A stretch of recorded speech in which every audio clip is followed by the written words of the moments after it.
That this old Portage River swing bridge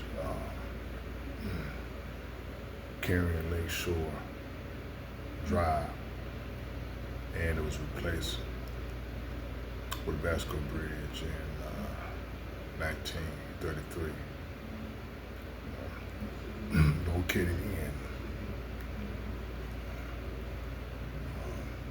Portage, Ohio.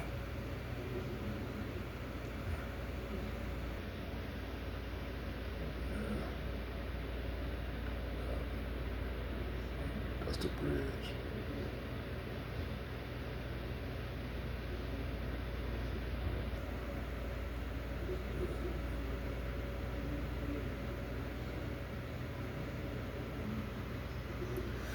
Yeah, the bridge is lowered.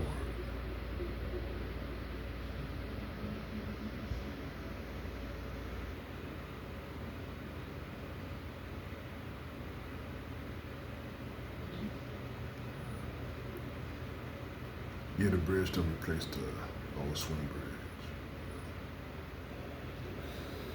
Yeah, so it's located in Portage, Ohio. It's the swing bridge replacement. Replaced the with the Bascule Bridge that carries Ohio Route 163. So.